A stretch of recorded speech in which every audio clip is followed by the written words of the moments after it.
Discussions about lowering electric rates. Consumers are complaining about rising costs, and utility regulators are looking into the current charges and how electric companies responded to last month's tropical storm.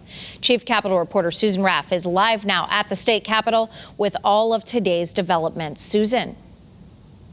Aaron, this was actually the second hearing, and state lawmakers or state regulators have been hearing from a lot of people. They've been hearing from lawmakers and executives at the utility companies. But today they heard a whole lot from customers who say they are fed up with paying hundreds every month. When we bought our house 7 years ago, our electric bill averaged $100 to $150 a month. $30 of that was delivery fees.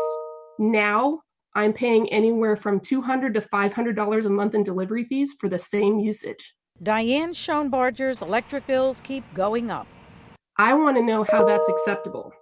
The Public Utilities Regulatory Authority is hearing from customers, state lawmakers, and the utility companies. They've put Eversource's delivery fee increase on hold. They're also investigating the response to Tropical Storm Isaias. More than 800,000 people were without power for days. PURA can impose fines and reduce companies' profits.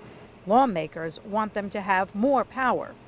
I don't think PURA has enough tools in its toolkit right now to hold the utilities fully accountable, and it's incredibly important that we have access to those tools because I think the ratepayers are rightly demanding that we hold the utilities accountable. We tripled the number of restoration crews on our system within the first 48 hours. In the first hearing, Eversource's CEO defended the company's response. But this doctor, who owns his own practice, says rising costs are affecting him and his patients. I have to be mindful of market forces like local competition and regulators and insurance companies when I raise these rates.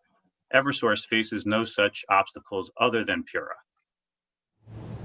As for PURA, they told us today they hope to have a final decision on these delivery fees proposed by Eversource sometime by the end of next year or this year. As for the storm and the response to it, that final decision isn't expected until sometime early next spring. But state lawmakers want action sooner than later, and they are pushing for change. They're hoping to vote on a bill sometime later this month in a special session. We are live at the state capitol in Hartford. Susan Raff, Channel 3 Eyewitness News.